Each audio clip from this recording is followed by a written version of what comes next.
ثم زوز أخوة، واحد قليل وواحد غني، والغني هو الله.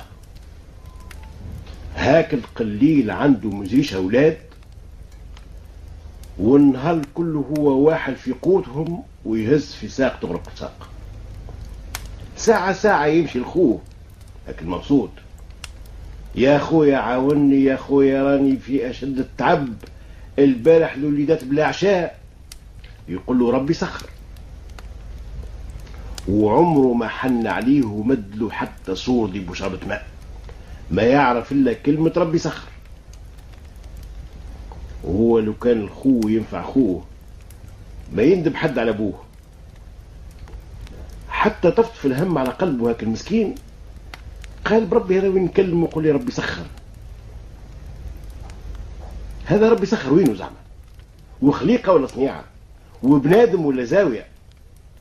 كأنه خذاه وعطاه في عقله. خرج من البلاد شد ثنية، هو ماشي ويتعدى على قصر، دكانة قدامه وعزوزة قاعدة. السلام عليكم. وعليكم السلام. كيف سبتك يا ولدي؟ وين قاصد ربي؟ قالها سمعت بربي سخر، حبيت نمشي له ونشوف وشنو. قالت له كل شيء بالقضاء والتسخير. براس وليدي مالا هاو في يدك، كان كيف كان لقيته، سلم لي عليه كثير من السلاء وقل له يدبر عليا. اشنو يعني؟ قالت له عندي 7 بنات كيف الفانيدات، كبروا وحظوا الزواج، ولا من صفر على حتى واحدة منهم مختبرة. وعليه قال هذا عزايا همها أقوى من همي. بقى بخير وزاد قدام. عليه وعلى امرأة أخرى قدامها طابونة قاعدة تحمل خبز، خبز أبيض كيف الفضة. سلم عليها، قالت له وين قصد ربي؟ قال لها ماشي لربي سخر. قالت له مالا بربي يسلم لي عليه وقل له عندي هالطابونة هذه ما ملستهاش بنت امرأة، لكن الخبز كيف ما نرميه كيف ما نخرجه ما يطيبليش. قالت هنا.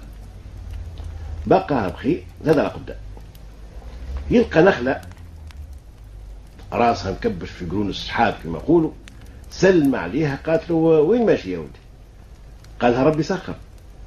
قالت له بربي ما لا سلم عليه وقل له انا نخلة نابتة في اعز تراب وزنسي عزيز وغالي، لكن عمري ما جبت الغلة.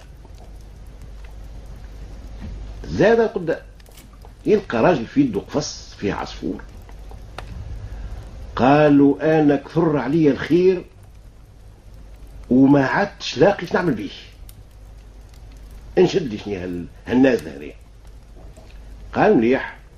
زاد القدام، تعدى على بحر نجدوا كما نجدوا الاخرين. قال له انا بحر ترابي كي الفضه وموجي طلعت تحت السماء لكن ما فيهاش الحوت. برا ماشي برا ماشي، عليه وعلى راجل كبير لحيته كيف سبايك الفضة على صدره، قاعد على زربية وبرشا كتب دايرين بيه. السلام عليكم. وعليكم السلام. تربح يا ولدي؟ قال له ماشي لربي سخر. قال له اقعد اقعد، ايش حاجتك عنده؟ تقول لي بالك انا نرشدك. قال له على نزلت العزوزة ام ال7 بنات، وعلى مولات الطابونة، وعلى النخلة، وعلى مولى القفص، وعلى البحر. قال له العزوزة قول لها راهو عندها في عتبة باب القصر نتاعها 7 سبايك ذهب تحفر وتتنحيهم من ثم، توا بناتها يجيهم الخطاب. النخلة ثم صندوق باللويز مردوم تحتها، ومولات الطابونة قول لها تحفر تحتها توا تلقى نحاسة مليانة بالمحبوب. ومولى القفص قل له يقلل شوية من الحمد تو يقل عليه الخير. والبحر قل له ياكل بنادم تو توجد فيه الحوت. من غير ما نشدوا حتى على حاله هو وأحواله، لكن ربي ما يخلي بحد، استكثر خيره وبقى خير وشد الثنية مروح. تعدى على الراجل اللي لقاه القفص نتاعو في يده، قال له يا سيدي اش عملت؟ قال له راهو قال لك قلل شويه من الحمد تو يقل عليك الخير. قال له شنية؟ انا نقلل من الحمد؟ الحمد لله يا ربي الحمد لله يا ربي. بدا هو ماشي هو يقول الحمد لله يا ربي وهكايا، والقفص ولا له الزمرد والعصفور اللي فيه ولا ياقوت، قالوا خذهم اي بكذاه من اليمين ما زيد خطوه ولا ما تهزهم. يعني هز القفيص والعصيفر وبقاه بخير ومشى.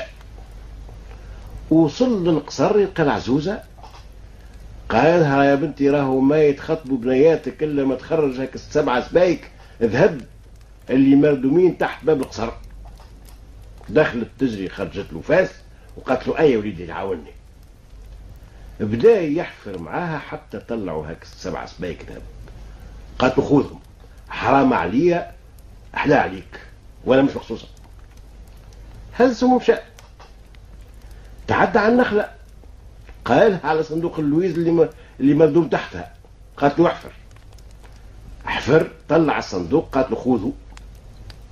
تو ولت له حميله ويجعلها حمالة كل حبيب.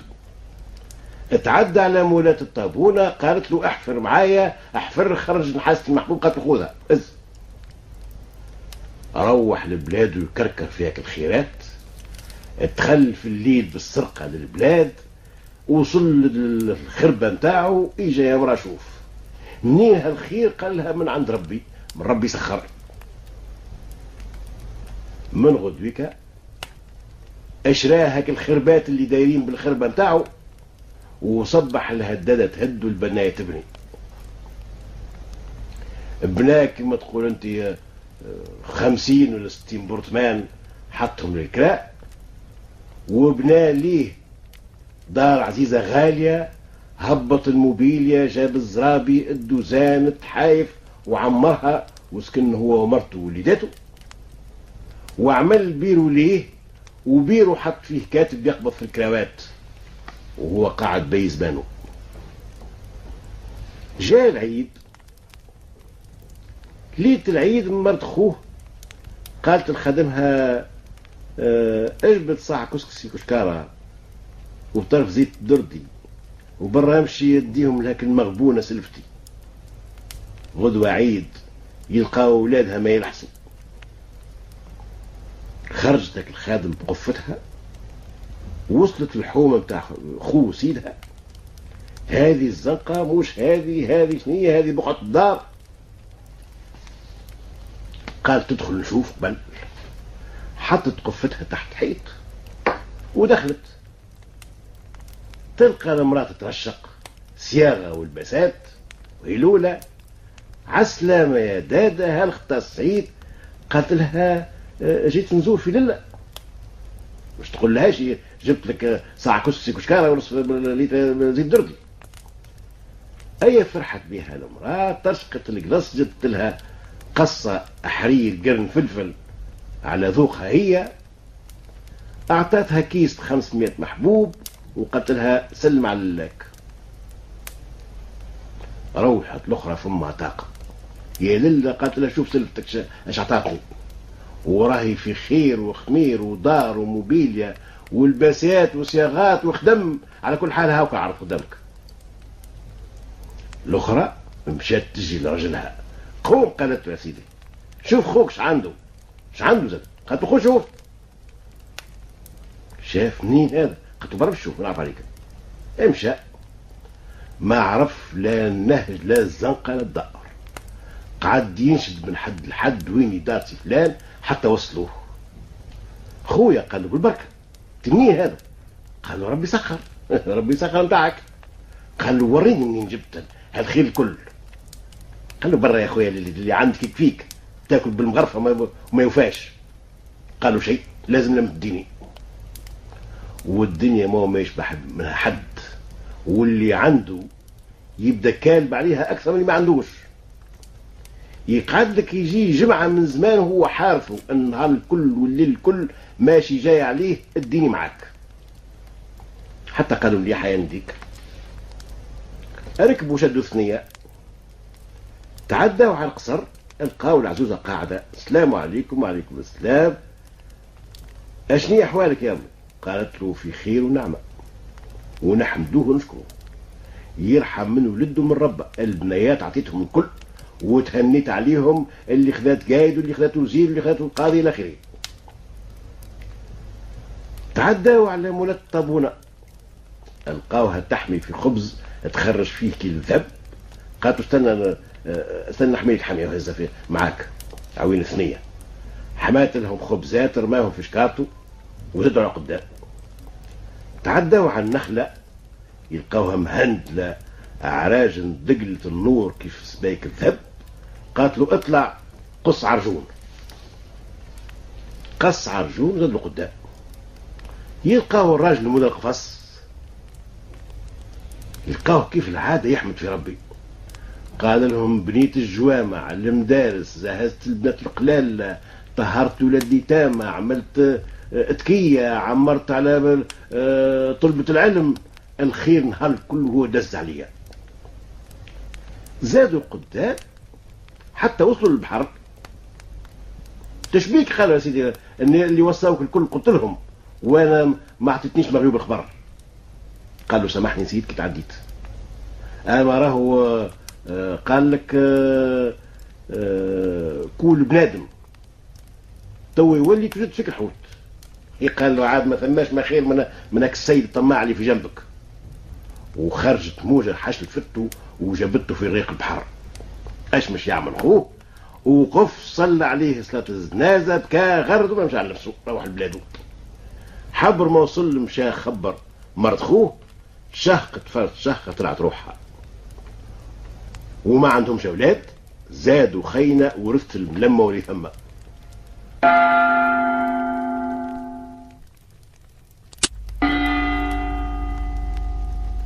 أردتوش بالكم بالله فين تحكي المرأة على راجل عمل عملة فاسدة، تقول هما الرجال فيهم أمانة. وإذا كان تحكي لها على امرأة كيفها خانت راجلها ولا عملت معها الأعمال اللي ما تحكاش، عمرها ما تقول النساء ما يتمنوش. وهو المليح والدوني في الرجال وفي النساء. نساء ما يشوفوا إلا دوانة الرجال، والرجال زاد ما يشوفوا إلا دوانة النساء. والحق أكل مرة في الدار أحكاولنا على راجل مبسوط هو في خير كبير، لكن مرته ما تطناش. قعدت عنده 5 ولا 6 سنين ما ظهر عليها شيء. خافت لا يمشي ياخذ عليها امرأة أخرى ويطلقها وتخرج يدها على راسها من هاك الرزيق هذاك. طبخت الراي هي وامها، اتفقوا مع قابلة باش تشوف فيلم صغير. بعد أيام قالت لهم ها واحدة حبلة وماذا بها تسلم في صغيرها. من نهارتها المرأة ولات حاشا من يعدي تتقية وخلاقها دايرة ووجهها صفار. راجلها أشبيك يا بنتي؟ قالت ما نعرف الظهرة وحم. افرح الراجل وتخلخل ولا لك يجري ويطيح والنهار كله هو وين نحط كتبق الورد. وهي كل يوم تزيد شويلقة وتكبر في كرشها. الحبلة في الرابع وهي في الرابع، الحبلة في الخامس وهي في الخامس. كل نهار تزيد حاجة والراجل ما في علمه بشيء وما فاتن بشيء وما عنده حد لا أم ولا أخته وحيد لا والي لا تالي. حتى ولات كرشها الحلقة كما يقولوا كالتنير قدامها. دخلت يا سيدي فلوسها الكبار كيف الأخرى اللي بالمنجد. انها عشية مغارب الراجل دخل الدار ومنها خرج. تفكر قضية ارجع ما فتنش به مرته. البيت اللي هي فيها مقابلة سقيفة يشوف في نسيبه خو مرته دز الباب ودخل يجري في ساعة قال لها المرأة ولدت اطلع الفرش، وخرج يجي لسقيفة وقف في الباب، دخل خرج عاود دخل، ومنها دز الباب مرة أخرى ودخلت امرأة، دخلت أمها ومعها امرأة أخرى القابلة هازة حاجة في شولها.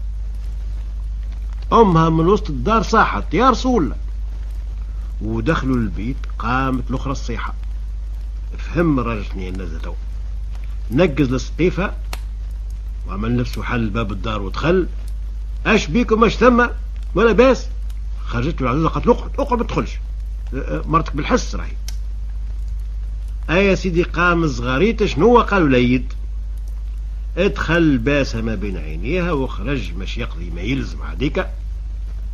غاب سويعة من زمان وما فطنوا به الا داخل ومعاه زوز بوليسية وكوميسار وطبيب. قلب النفس لقاها عمرها ما حبلت ومشق هذنا وما تعرفش لبد بكل. الصغير تهز بالمستشفى والجميعة هما وقابلتهم مشاو في السلاسل. انا كملت الحكاية والمرأة قالت هما الرجال فيهم امان عجايب. يلا يبدأ قد ما عملت المرأة الاولى والثانية والثالثة هي وامها والقابلة عاملين عليه كمبي، ومظهر كان هو ما فيش امان. الثلاث نساء هما اللي ما فيهمش امان، اما هو عارك على نفسه وما حبش يخليهم يعديوا عليه ويدخلوا عليه البراني يورثوا. نحكي لكم حكاية. ثم راجل، هذه زاد وقعت، هاك الراجل مات وخلى امرأة وزوز وليدات. المرأة عدت الفروقات والزيارة وسلمت في الوليدات لسلفها اخو رجلها وطارت. مشات تقول انت النابل ولا سوسة ولا صفاقس ولا جابس ولا غيرها ما عيناش فيها.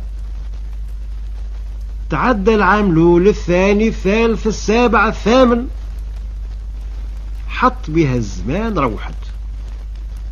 نهار سلفها داخل الدار قالت له مرت خوك راهي جات قبيله وراهي تسلم عليك. قال شنية جاي تعمل هوني؟ ساقها ما عادش نحبها تحطها في الدار. سمعت ولا لا؟ قالت مليح. من غدوك قالت راهي جات اليوم زاده. نقول لك الحق يا ولدي انا ما حشمت ما نجمش نطردها، ما هي الا مرت خوك على كل حال، وليداتها محسوبي تامة تشم عليهم ريحة رجلها. قال لا على كل حال ما عادش نحب نشوفها، خليقتها ما نشوفهاش. ولت المرأة تقريب كل نهار تجي، مرة تفطر مرة تتعشى. ليلة وخرت قالت لها يقعد بات، وكيف جاء هو قالت له نقول لك الحق نقول لك وما تغشش، مرت خوك راهي بايت الليلة بحذانا. هي قالت له هكا ودور وماشي. قال لها ما عادش ما ندخلش الدار. اتغشش عيط المرأة ما هي تغلب سكت، لكن ما قابلهاش، هي في بيت وهو في بيت. ولات ساعة بات بعد يتحل الباب حتى ولا يقابلها يا سيدي. النساء يغلبوا ولا يقعدوا يفطروا ويتعشوا مع بعضهم. ولات بايتة صارحة في الدار. حتى نهار من نهارات المرأة مشات ضيفة في دربوها، هزها من الصباح. في العشية جاي يدق عليها باب الدار، مدلها تلقيتها من الباب. اش وقع؟ الراجل رد مرت خوه اللي ما كانش يحب يسمع بها حتى بالسمع، وطلق المرية.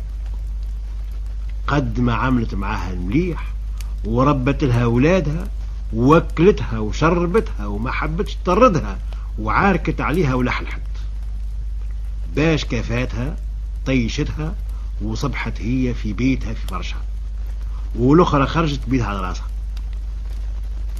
اشكون هوني ما يتمنش الراجل ولا المرأة؟ الجمل قالوا له اما خير الصعدة والحضرة؟ قال لا نطلع عليهم الاثنين.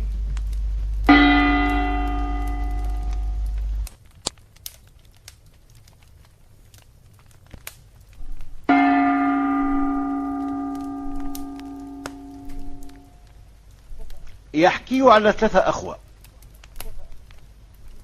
3 أخوة، فرد أم وفرد بو. لكن على مراد الله قال لك لو كان الخو ينفع خوه ما يندب حد على ابوه. هذوما في الظاهر يحبوا بعضهم ويقفوا لبعضهم، لكن اللي في القلب في القلب. مات بوهم ما خلى لهم شيء، والبلاد أحجر يحك في حجر كما يقولوا.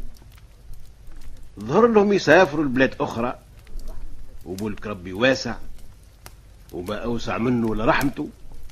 أي شدوا ثنية، لا عندهم لا خيل لا بل، دزوها على القدمي. النهار كله هما يضربوا في الكارع، وين يطيح الليل يباتوا، وكل ليلة يعملوا بالطريق. 2 يرقدوا وواحد يقعد يعس عليهم. يعدي 3 الليل ويرقد هذاك، يقوم الثاني يشد العسل في بقعته. يتعدى 3 الثاني يرقد ويقوم الثالث يعس. ليلة طاح عليهم الليل، جاوا تحت كما نقولوا خروبة ولا زيتونة، جبدوا حاروا طرف بسيسة تعشاو، وليلتها طريق الصغير فيهم مش يعس هو الأول. 2 الكبار تمدوا رقدوا، وقعد هو يعس. باش ما يغلبوش النوم قعد يلهي في نفسه، وباش يلهي في نفسه القاعود قعد يقرش به في الأرض، يحفرك بشوية بشوية، وباقي يغرق وهابط اللوطة، حتى حس حاجة تعرضت لهك العود. دخل يده زس بصبعه عرضه لوح، زاد حفر، يحفر يحفر حتى يخرج من ثم يخرج صندوق. حلك صندوق هذاك يلقاه مليان بالذهب أصفر يللش على ضوء القمرة كيف ما يقولوا عين بومة. هي تعدات الحصة نتاعو، فيق الثاني من نخوته باش يشد العسة وهو مش يرقد، وقال له شوفش الخيط. شو هذا؟ قال ذهب. بديت نحفر حتى لقيته. قالوا ما لا هذا ينقسموه 3. قالوا مليح، في الشك محسوب لقيناه مع بعضنا وانتم اخوتي، اخي مش ناكل عليكم. ومشات مد القد، لكن قد ما تململ قد ما دار عجنب هذا جنب هذا ما جاهش النوم. وتراه جربوا انتم الواحد يلقى صندوق باللويز يشوف يجيش النوم. خوه قاعد والصندوق قدامه، ساعة ساعة يدحنس على هاك اللويزات، ولا يهز كعبة ويشنشنها على أختها، وهو رد باله ومرنب وذنيه. ومنها جاء الوقت خوه هذاك فيق خوه الكبير، الاخر جاء مش يتكلم، رمى الويدو على فمه قال اسكت. تو يفيق الاخر، اي حل عينيه تقعد. شنو؟ قالوا بشوي اجي شوف. وراهك صندوق. قالوا شنو هذا؟ منين؟ قالوا احنا راقدين وخوك يحفر لقاه، وقال نقسموه 3. نقسموه؟ تو يتكيف والله ما يتيحلو منه شيء. على كل حال اسكت عليه، فيها مدبر حكيم، لازم نعملوا له برنامج متاعه ونغزلوا هاله وندبروا احنا صندق وحدنا ونخرجوه يدوا على راسه. والليل الكل هما يضربوا في خماسهم في اسداسهم وهو يتصنت فيهم، حتى طلع الصباح عمل نفسه تنهد ومن حك عينيه تقعد. صباحكم الخير، نهارك سعيد. قال لهم صندوق مهم هذا. قالوا هذه القية ولا بلاش، تزيد الويلة أخرى أحفر تلقى ناشي صندوق آخر. وبدأوا يفدكوا ويضحكوا واتفقوا على اللي هو مش يقسموه 3، وهو يخمم كيفاش يربطها لهم ويخلي لهم احناكم حوض كما يقولوا، وهما رابطين هالو باش يضربوا صنيدق وحدهم ويقردوه. أي قاموا من ثم شدوا ثنية، وصلوا البلاد، اكراو بيت فندق حطوا فيها عفشتهم، لكن شكون مش يخرج شكون مش يقعد، ما عندهمش ثقة في بعضهم. هزوا الصندوق عطوه للفنادقي وقالوا له هذه أمانة رب العالمين عندك، ما تعطيهولنا إلا كيف نجيوك ثلاثة مع بعضنا، يجيك واحد منا وحده ما تعطيهولوش، يجيوك اثنين ما تعطيلهمش، كيف نكونوا حاضرين ثلاثة ونقولوا لك أعطينا الصندوق وقتها مدهولنا. وهما تعبين ومن غبار الثنية توسخوا، ماذا بهم يغسلوا على غسلة في الحمام وتمسيدة. قالوا الفنادقي ثماشي حمام في بلادكم، قالوا انت هوكا مقابل الفندق خطوتين يا اخي، بلادنا ما فيهاش حمامات احنا وشنو. خرجوا مشاو للحمام، نزعوا حوايجهم، دخلوا البيت السخون، جابوا كل واحد طياب، غسلوا غسلة بنت 14 كلام، وهك التعب نتاعهم الكل خلاوه ثم. خرجوا تلفوا في البشاكر، اتفكروا اللي هو ما جابوش تبادلهم، ومش ممكن يعاودوا يلبسوا هك الحوايج المسخة اللي كانوا لابسينهم بالعمل الواقفين بالوسخ. على شكون يخرطوا؟ على اخوهم الصغير قد يديهم. قالوا برمشي البيت الفندق جيب لنا حوايجنا. كيفاش؟ قال نعاود نلبس حوايجي المسخة هي برا؟ قالوا لازم بلادها بعد تغلب، لبس حوايج المسخة وخرج. في الثنية جاتو فكرة، مشى مقابل الفنادق قال له هي هات الصندوق. قالوا لا سامحني، مش قبيله اتفقتوا ما نعطيه لكم الا كيف تكونوا ثلاثه معاكم. قالوا هو في الحمام، هم اللي بعثوني. قالوا لا سامحني ما نجمش. رجع للحمام، قال ما حبش حتى مفتاح البيت، قال لي ما نعطيه لكم لما تكونوا مع بعضكم ثلاثه. كيفاش نعملوا؟ قالوا انتم طلوا عليه انتم من الشباك وانا هو نعيطه لكم وقولوا له. مشالوا اي قالوا تبهات هاهم، قالوا لكم مليح. قال لا ما نجمش. قالوا تيجي اخذ قدام الباب، باب الفندق، وعيط لهم هاهم في الشباك بتاع الحمام. خرج وقف قدام الباب، طلوا عليه هما، قال ما شنو بشار له. قالوا مليح اعطيه. قالوا قلت لكش هي مد له صنيدق، هزوا على كتفه وشد الثنية، خرج من البلاد وقتها. الاخرين يستناو ساعة ساعتين، فدوا ولاو لبسوا حوايجهم المسخة وخرجوا مشاو للفنادق.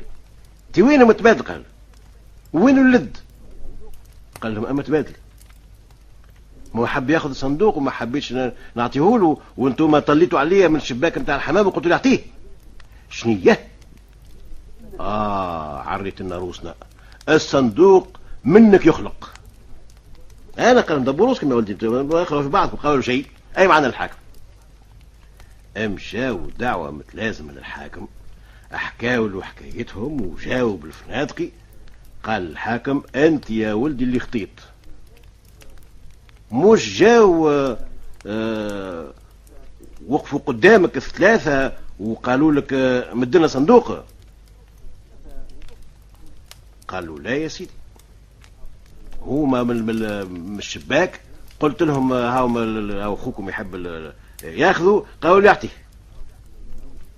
قالوا لا يا ولدي، هو لعب لكم اللعبة واخوته يسخايلوا على التبادل مش على الصندوق، واحكم عليه بالاداء. شنو الاداء؟ منين يا سيدي؟ ايش عندي انا؟ قال بيعوا له الفندق نتاعو، واللي يتلم فلوس ادفعوه من لزم الناس.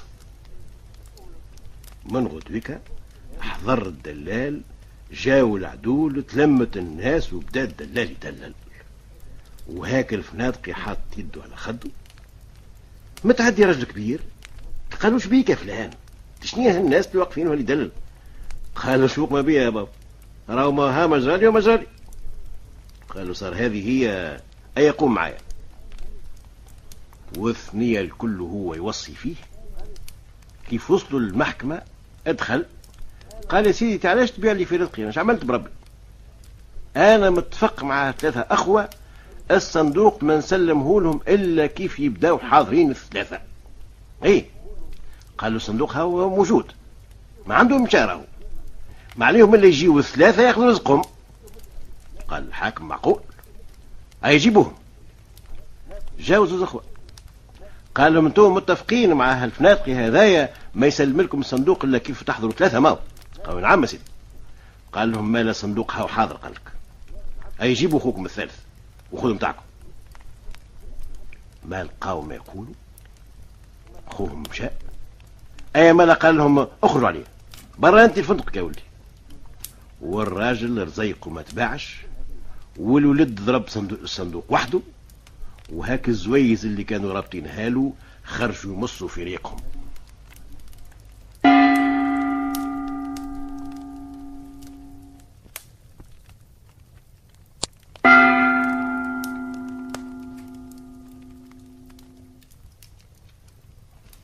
يحكيوا على تاجر، وكل تاجر عمله فاجر، كيف ما نقولوا شه بدر التجار، امين التجار، القوافل متاعه توصل للغرب وللسودان، اشكو فاتوا ما بين جاوا والهند واسكندريه تجيب في الخيرات. قدر عليه ربي قافله فياوها القطعيه، اشقف غرقت قدام راسها دار، قامت شروه في البحر، اشقف اخرى قعدت تشهر في مرسى حتى فزدت السلعه، تضعضعت احواله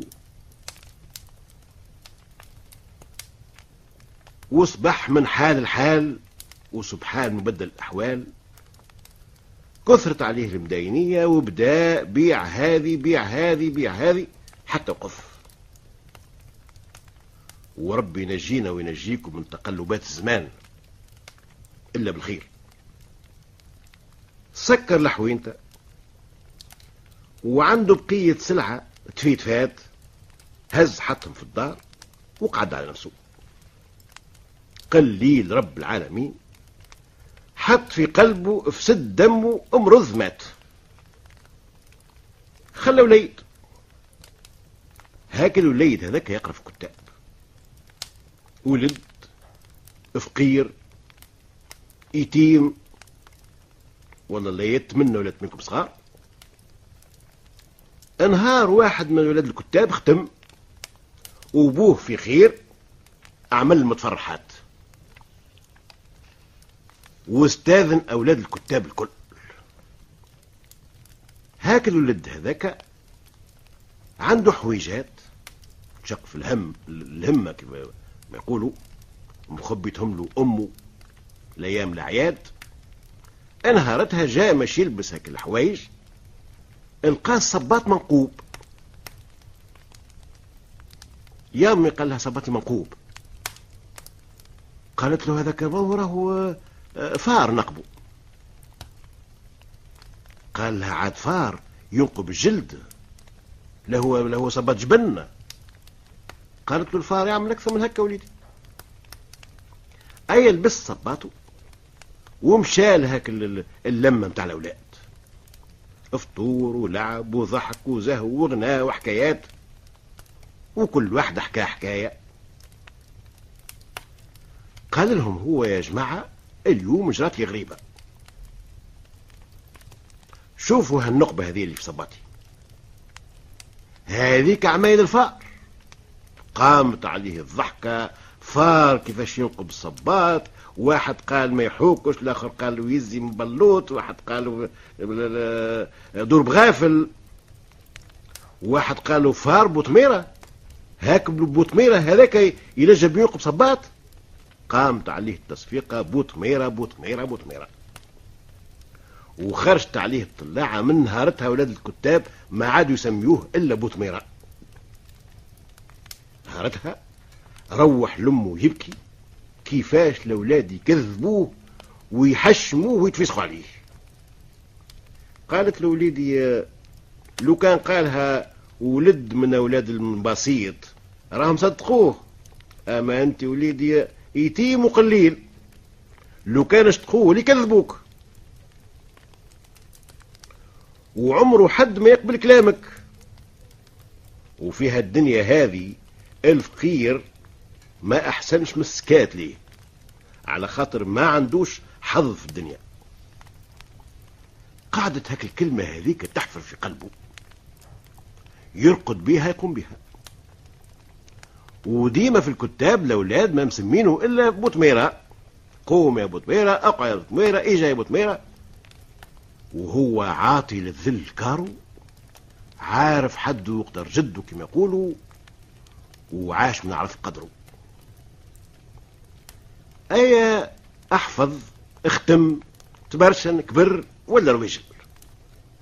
قال لها يا امي توا نحب نخدم، وليت راجل.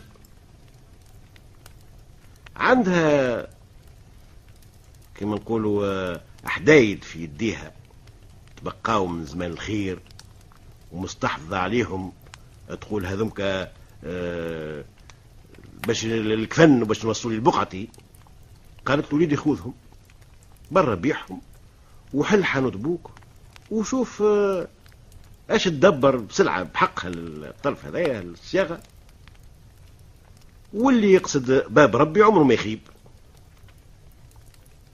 عمل كيف ما دبرت عليهم، حل حوينته، نظف نحاك الغبابر هذيك، مسح صيق، هبط للبركة، باهك الحدايد هذوك متاع امه، تفتف بحقهم شوية سلعة، رصفها في الطارمة، وقال يا ربي على بابك يا كريم، يا مساح الدموع واللي يقصدك عمره ما يجوع.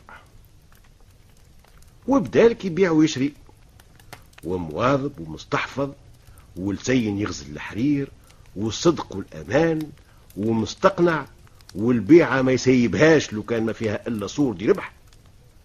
بدات تتفلف حواله بشوية بشوية، بالخطيوة بالخطيوة، حتى ولات الحانوت قل لها ارترحل بالسلعة.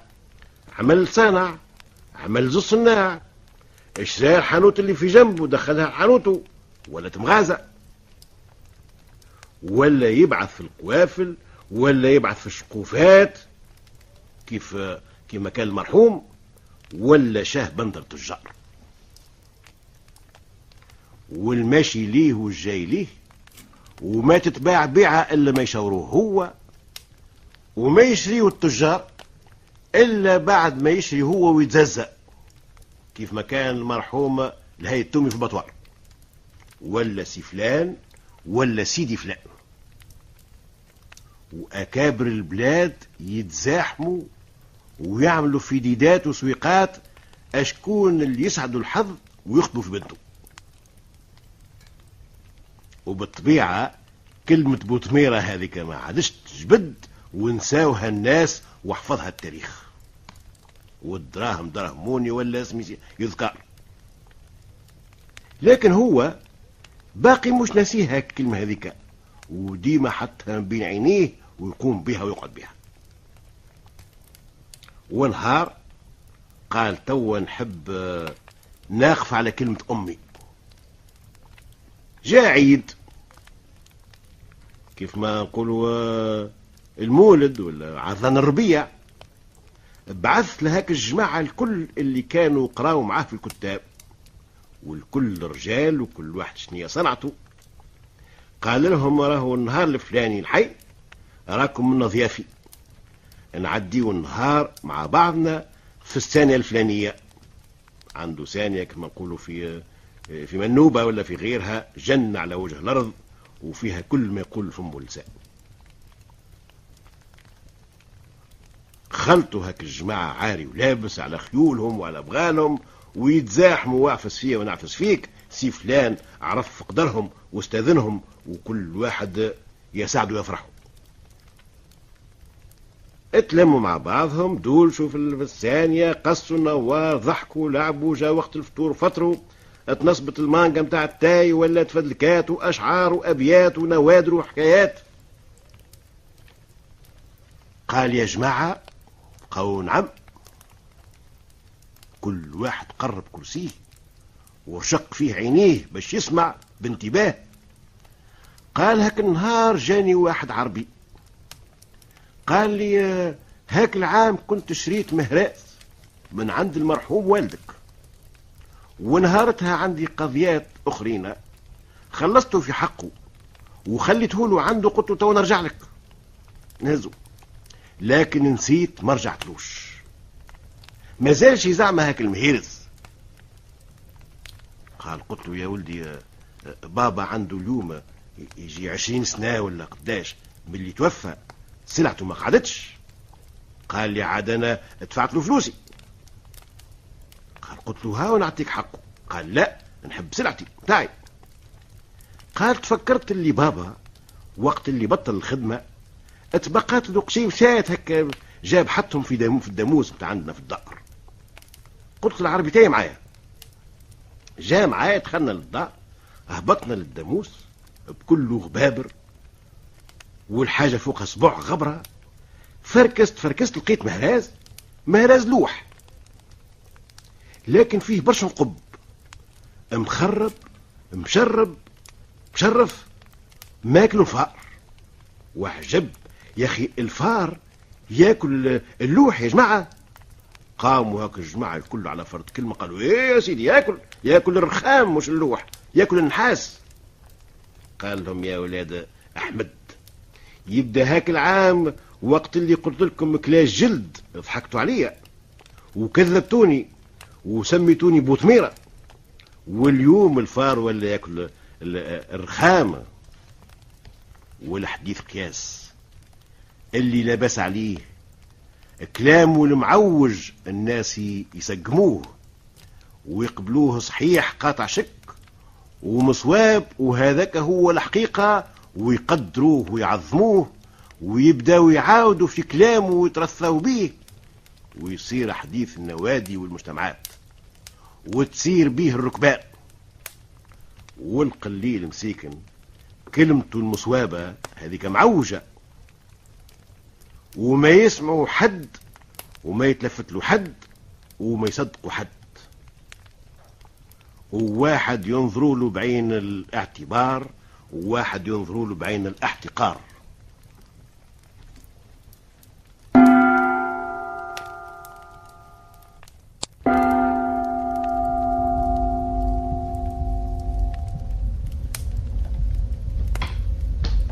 يحكيوا على السلطان وما سلطان الا الله، عمره ما شق الذأب ومتحير وعيشته مركدة بعد منام عينه اشكون مش يخلفوا على الكرسي، ونهار يخمم وليل يخمم، ولا عاد حليل ولا طعام لا نوم. حتى قال لو كان ناخذ امرأة أخرى، لكن امرأة مش يغير بنت عمه شريكته في عمره، بنت عمه تعز عليه يطلق مش ممكن. خمم في النازلة هزة حطها أعزم. قال للوزير نحب تاخذ لي امرأة، لكن السر نحب في الخفاء ما يسمح حد. شوف لي بنت ناس قلال راس واطي يحبها خليقة مليحة، اما ما نحباش تعرفني شكوني بالكل. قالش بيه سيدي حاضر. امشى هاك الوزير عنده اخته من الحليب كانت امها رضعته، وخذات راجل ومات هك راجل وخلى لها بنية ساعة تجيبها امها تضيف ومات في دار الوزير. طفلة خلقتها باهية وحويلقة، قال لك جيب بنتك زينة والحذاقة تعلمها لها بنات النساء. قال لها يا فلانة هاني لقيت لك راجل بنتك تعطيهاش؟ قالت له يا سيدي انا عندي طفلة معاك اللي عملت مبروك. آية تكتب الصداق يا سيدي، ولا السلطان كل ليلة يتنكر ويمشي لها ويقول خدمته ياسر، وفي النهار ما ينجمش يروح الدار، وما سامع بالنازلة إلا الوزير، وهي وامها يعرفوا ها هو كفلان الفلاني وكهو. أي طلع عليها شهر صحيح ولد جابته ليد، رباه هاكلوا الليد، أحباد با شد في الحيط ومشى كبر هزوه الكتاب. ما يقولوا لو كان ما الحكمة ولد سليف، مرت السلطان ولو ما سامع بشيء وما في علمها بشيء ولا حك لغيره، حبل جابته ليد وفرحة والدنيا زايطة وبوق البواقين وفداء المشتاقين، البلاد الكل تزينت. أيا كبر هاك الولد هذاك، لكن تربى كيف ولاد السلاطين، الناس الكل سيدي سيدي وكلمته ما تتردش ولا ما يحكم إلا هو، صغره الكل في الزهو في الخلاعات وفي المصيد وفي الفرياقات، والولد الآخر في كتابه حافظ جامل التربية والحشمة والأخلاق، كبر ولا عمره كيف ما نقولوا 17 سنة. السلطان قال تي وين بها، هذا ولدي وهذا ولدي، وهذاك الكبير هو أحق بالملك، بالأخص تربيته مليحة، وهذا هو جا مش حاجة ومتفلطز ياسر ويحقر الرعية وما يفركس إلا في كيوفه، تقعد الرعية تقل عليها في الرحمة. ما يورثني في الملك إلا ولدي كبير، لكن قال تو حتى حد ما يعرف، ونهار اللي نموت شكون مش تعرف بيه. مرض ذاك السلطان قاعد يحك، بالك يموت وولده الكبير تمشي فيه في الحشاشة وحتى هو ما يعرفش على نفسه اللي هو ولد سلطان. ما صدق لله برا، من حين قال ارطوا لي كروسة، والوزير في جنبه وعسكر الخيالة من قدامه من تالي. الكروسة شقت البلاد والناس تتناشد السلطان وين ماشي، حتى قال الكراسي ادخل هالزنقة هذه.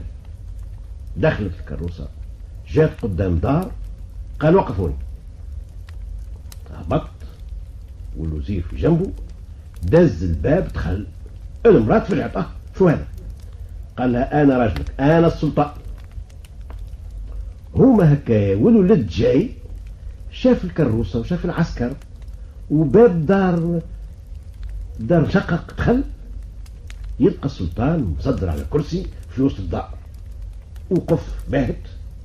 قالت له دي هذاك ابوك شبيك؟ اي مش لازم نطولوا الحديث، في الحين خلطت كروسة اخرى، ركبت المرأة وولدها وامها، وصلتهم للسرايا اخرى بتاع السلطان، سكنوا فيها، وفاح الخبر في البلاد وسمعوا الناس الكل وولات متفرحات، والولد النهار الكل في السرايا بحد ابوه، كل نهار وهو حاضر في المحكمة، كل إدارة يمشي يتفقدها، كل شيء يتعلمه.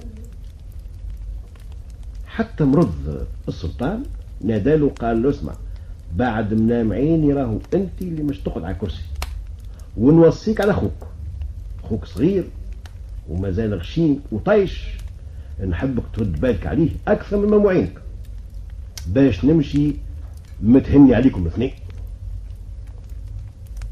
وحتى اللي مات وهو يطلع في الروح ويقول له اخوك رد بالك على اخوك. لكن ولد الذرة ما هو عمره ما يكون محبوب، وهذا من أول الدنيا. قال له يكذب عليك اللي يقول لك خوك، ولد العدو جابها لك بوك. مات السلطان، ضرب زوج الفرد على ولده الكبير ولا سلطان بأخته، قعد لاهي بخوه الصغير، رد باله عليه، أحن عليه من الأم الحنينة، لكن الصغير يكرهه، يبغض البغض الشديد، بالأخص أصحاب الخير ياسر، وكل واحد يحمس فيه ويقول له هذايا بقعتك اخذها لك، اللي شكون يعرف عليه بكم منين جابوا. وكلامهم زايد وحقد على حقده في قلبه، لكن مش مظهر على نفسه ويستنى له في الضربة. النهار خرج السلطان يصطاد، هز معاه الدايرة والوزر، وما ينجمش يسلم في خوه ولا يفارقه اللي بوه موصيه عليه، زاد هزوا معاه وراكبين على خيلهم جنب في جنب خوه. قفزت غزالة قدامهم، الصغير نزل على حصانه وشد جرتها،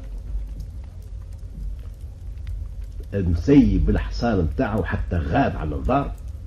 السلطان ما تقص برا على اخوه وخايف عليه، شد جرته وتبع الوزير من تالي. الولد شق الخلاء، غابت عليه الغزالة، اما لقاه بير دافر ومهدوم، هبط حتى يشوف في خوها هكا جاي هو والوزير. عمل نفسه دايخ، ما في عينه بلع. خلط خوه، خويا شبيك، لبس عليك، لبس على خويا، وماله بصبعه عطشاء وعينيه مغربة مش يموت.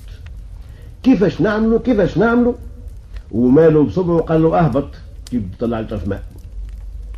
قال نهبط. الوزير كيفاش تهبط يا سيدي؟ هو نهبط انا. قال له انت راجل كبير ما تنجمش، نهبط انا. ربط كشته في كشت الوزير وتسرسب هبط. هو وصل له القاع البير، والاخر خوه الصغير ما عادش دايخ، ويجبد الشاكريه نتاعه ويضرب بالحبل يقصه. وتلفت للوزير قال له تقول كلمه تو راسك يلعب بساقيك. وركبوا على خيولهم ورجعوا للمحله.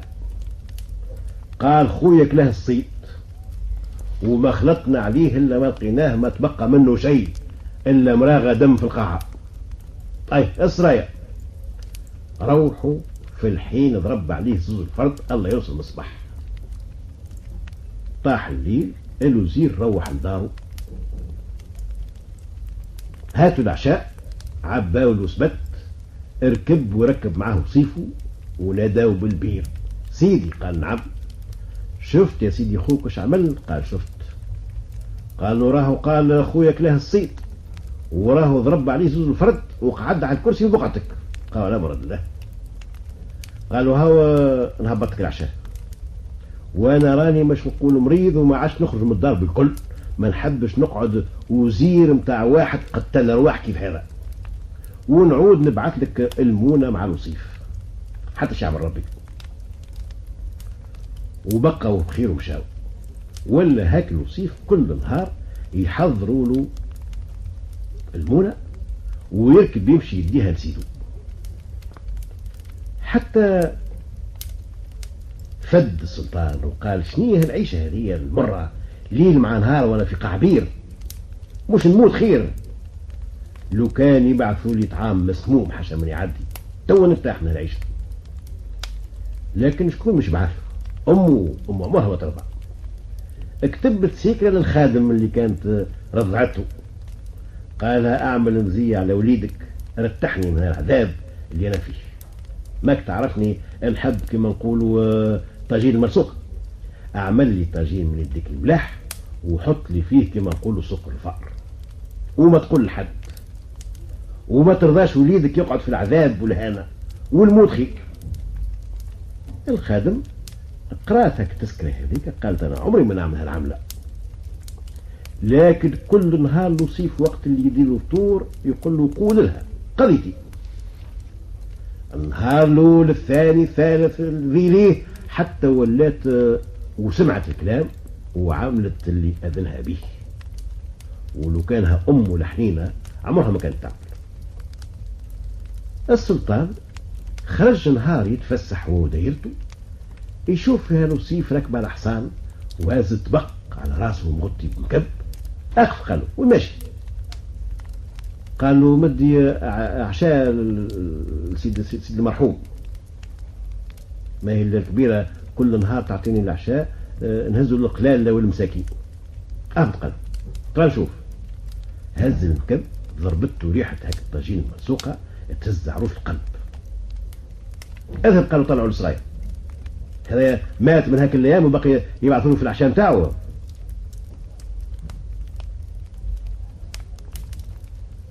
وله وقت فطور، له وقت عشاء. اما الطاجين سخون، خايف عليه لا يبرد، اطلع فيس على السرايا، مقابل البيت الفطور، الطبق محطوط على الطاولة، اقعد وعرى وبدا ياكل. من الفم الاولى هبط على ارضه. قامت الصيحة، سمع الوزير خلط، اي ترى هذا عنديش حد. 4 قعدهان هزوا سلوم، الكروسة خرجت، الكسبات في وسطها، المحلة في الجرة مقابلة للبير. اطلع قال له سيدي. طلع ورجع هاك سلطان الملك، وعاود ضرب عليه زوج الفرد.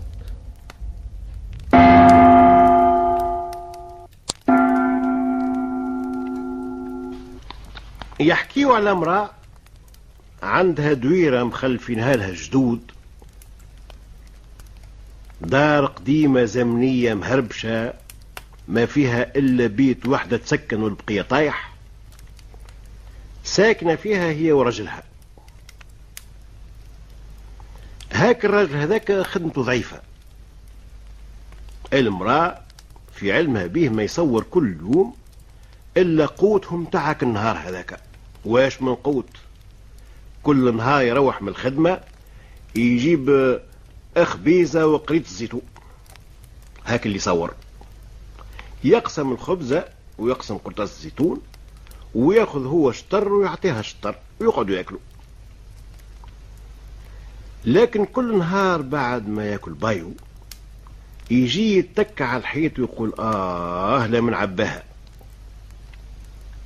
تقول هي مسكينة الراجل النهار كله هو يخدم وينهاد وتعب تعب جديد ومش منجم نفسه، حتى القوت ما هو شبعان بيه، وانا قاعدة مرتاحة في الدار، لا خدمة لا صنعة لا صنيع، هو اللي حقه ياكل وانا اللي ناكل يكفيني. واللي يتبقى لها من بايها في الخبز والزيتون تدزه له قدامه وتقول له خوذ كمل انت. لكن هو مش حارم من فيزته لك كل ساعة في الشارع يشتهي طريف مشوي، يدخل شواي يعمل صحين كبدة ولا مرقاز، يشتهي المقرونة ولا الكسكسي ولا طاجين ولا حاجة، يمشي للطباخ. ساعات زاد فطيرة ولا زويز بريك ولا صحفة سحلب ولا لبلابي. يبدأ قلنا وخينا كان ساعة ياكل حويلة في الشارع ومش غاب نفسه لكل. اما الدار ما يجيب لها الا هاك الخبزة واكل قرطاس زيتون. وقالوا النساء الرجال ما فيهم شماء، وياكل هو الباي الكبير بعد اللي مرته تسخف عليه وتعطيها كل اللي تبقى من بايها، وقت اللي يقول لا من ملاها وارتاح. اي عاشوا مع بعضهم اللي قدر ربي. مرض هاك الراجل هذاك مات. ثم واحد في الحومة يخدم صانع في المرمى براني على البلاد، مرة يبات في قهوة ومرة في المرمى ومرة في الحمام. اغواه الطمع، قال سي فلان مات ومرته قاعدة هجالة ودارها ملك، ما رجال يفركسوا على الدار المرة اللي عندها الملك، لو كان نخطبها ونسكن معاها فيك الدويرة هذيك ونرتاح من عيشة العصفور على الشريطة. يا سيدي بعث شكون خطبها، جابوا ربي في الصواب، رضات به خذاها. قعد يخدم على نفسه كالعادة، وكل نهار يجيب النصيب اللي فيه نصيب، شوية فلفل وطماطم، قراع، لفت، سفندارية، بيبزة متاع جازوز كل نهار فيها صويبع زيت، طي المقرونة، رشتة. هاك المرأة اللي سنين ودهور لا وقفت فتيلة لا شعلت كانون ولا تطيب الفطور ولا عشاء كيف الناس، شيء قليل متاع ناس اللي على قدهم وقضية راجل خدام حزام. أما على كل حال طنجر تركب على النار وباكلة سخونة على كل حال. وكيف كل امرأة حاذقة من كل قضية تتنقص هاك القرينين فلفل، هاك الطميطمة، تفضل طريف زيت على ما يوالي، والمرأة الحاذقة لازم تلقى في تركينتها ما يعمل بالقليلة فطور إذا كان نهار الرجل ما جابش. نهار مرض صبح رقد، قامت دارت في حواريها شوية منا وشوية منا وركبت طرف صدر. هو راقد في الفرش وتقاعد يتكسل، جات يده على الحيط يحس في شق في هاك الحيط هذاك، طبطب عليه هاك البقعة هذيك جاوبت. قشر هاك الشقاق هذاك، دخل يده يلقاها شقاقة مضروبة للشطر باللويس بين توات نابليون براس الكعبة تعمل 7000. جبد منهم كعبة 2 لويز 4 5 كعيبات، وقام لبس حوايجه وخارج. ها شبيك قالته؟ قال لا شبيه لاباس، بريت والحمد لله، والفلوس ما يتبري من كل ده، خير من باش طبيب. اخرج مقابلة فندق الغلة، صرف لويز منهم، نادى الحمال وبدا هات من هذه هات من هذه هات من هذه، عباك القفة هذيك وقال لا يتبعني. وهو مروح والحمال في جرته باك القفة يتمايل كأنها متاع عرس.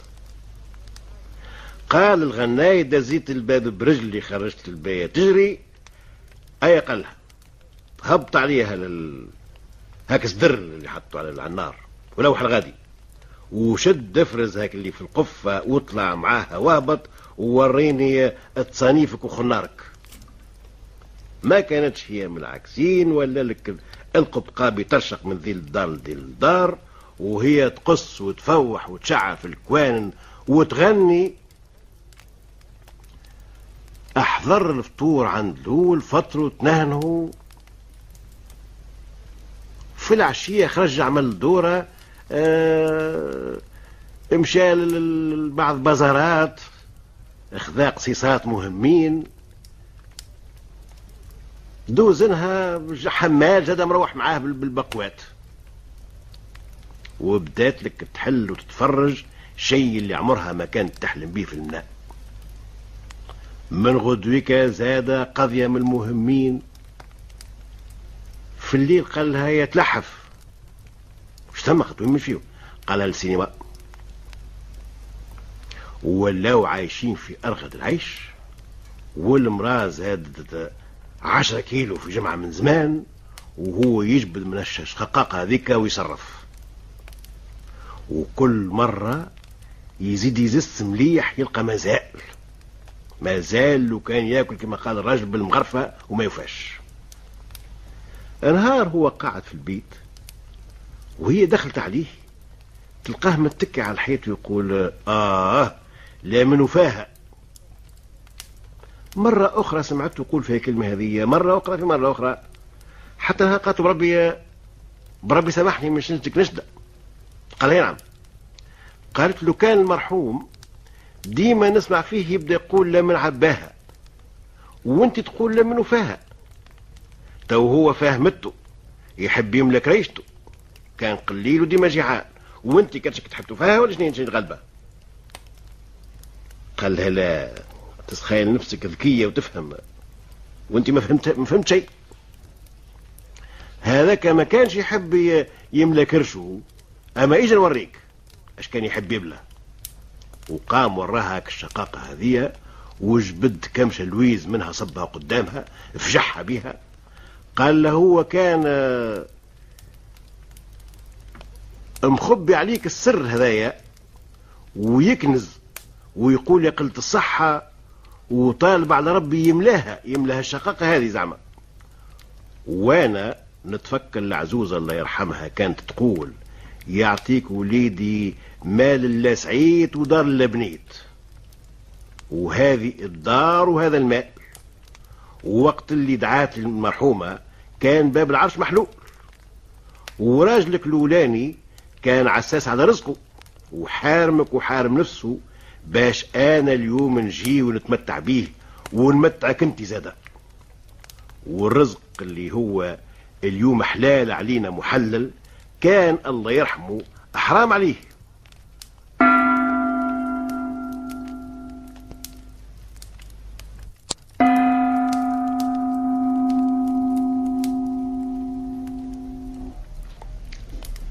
يحكيوا على سلطان عنده ولده، كيف أولاد السلاطين عمل له مد بيقري فيه في السرايا، أحفظ القرآن، جاب له الأساتذة، تعلم العلم، الأدب، الشعر، التاريخ، الجغرافيا، تعلم الفروسية، تعلم المصيد. طلع هاك الولد هذاك جامع مانع، منين تجده يعمل لك درس. قال توا نحبه يتعلم صنعة. قال له الوزير يا سيدي كيفاش؟ فرخ سلاطين كيف هذايا نهار اخر بعد عمر طويل يقعد على الكرسي في بقعة سيدنا، شنية الفايدة في الصنعة اللي مش تعلمها؟ يا اخي هو محتاج باش يتعلم صنعة نجار ولا حداد ولا حراري ولا قباقبي ولا مقالجي. قال له يا وزير راهو ما يدوم في الدنيا الا وجه ربي، لا يدوم لا ملك لا غيره. اشكون يعرف نهار اخر تدور عليه الدواير، تقوم عليه الرعية ويتفكلوا الملك من يده، يمشي مد يده للطلبة. قداش من ملوك اللي طردوا وتفكت لهم ارزاقهم وخرجوا هايمين على وجوههم وماتوا بالشر. انا نحبه يتعلم صنعة. خرجوا دور بيه في البلاد، الصنعة اللي تعجبه ويكون عنده بها كيف وغرام حبوا يتعلمها. امر سلاطين طاعة، خرجوا الولد يدور في البلاد، من الحدادين للدباغين لسوق البلاغجية للشواشية للعطارين، سوق الترك البركة الساغة. جاء قدام حانوت سايغ وحرن ثم، قال هالصنعة هذه نحب نتعلمها. قال السلطان حطوا عند اليمين تاع الصنعة هذه. قعد يتعلم الصنعة وكل نهار يتعلم شيء جديد حتى حفظها. هاو ثم سلطان آخر متعاهد هو وابوه ماشي عرس لبنته. هاك السلطان عمل له هدية مهمة وبعث له معاها ولده باش يوصلها. اركب هو والفرسان متاعه والقافلة اللي هز الهدية، وصلوا لبلاد هاك السلطان، حضروا على العرس وضافوا مدة وشدوا ثنية مروحين. هو كهب على البلاد ويلقى واحد من الحجاب متاع ابوه متعرض له، الساق الحافية والراس العريان. قال له وين ماشي يا سيدي؟ يا اخي ما سمعتش اللي الامير الفلاني قام على ابوك وقتله وقتل جماعته الكل، وانا ما منعت الا بالروح، وقعد هو يحكم في بقعته. راه رد بالك اذا كان دخلت البلاد يشدك ويقتلك لبعد.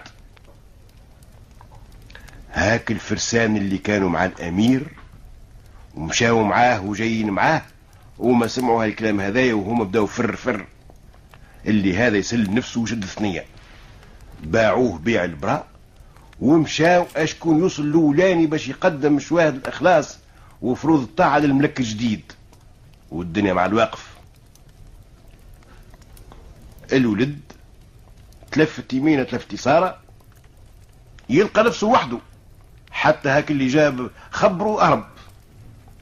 رجع على ثنيته وين مش يمشي، برا ماشي عليه وعلى مرسى، يلقى مركب على مخطاف ما عندوش حتى حق الركوب. قال لهم اتركبونيش نخدم لكم اللي تحبوا، نعاون في ضرب المقداف، في نطيب نغسل الحوايج اللي يجي. هاي هزوه، نفخر الريح في القلاعات، خرجتك الشقف.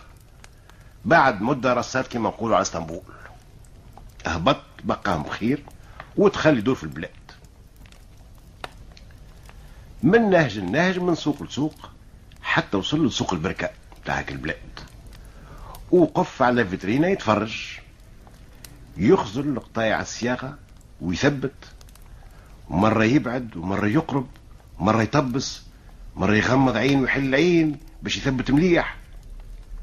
مولا حانوت قاعد لداخل يخزل له، قال هذايا آما سارق يقمر في القطيعات اللي ناوي مش يهزهم كيف يرجع في الليل، ولا هذا صنايعي. يا ولدي قال له مو لاباس، اش ضاع لك؟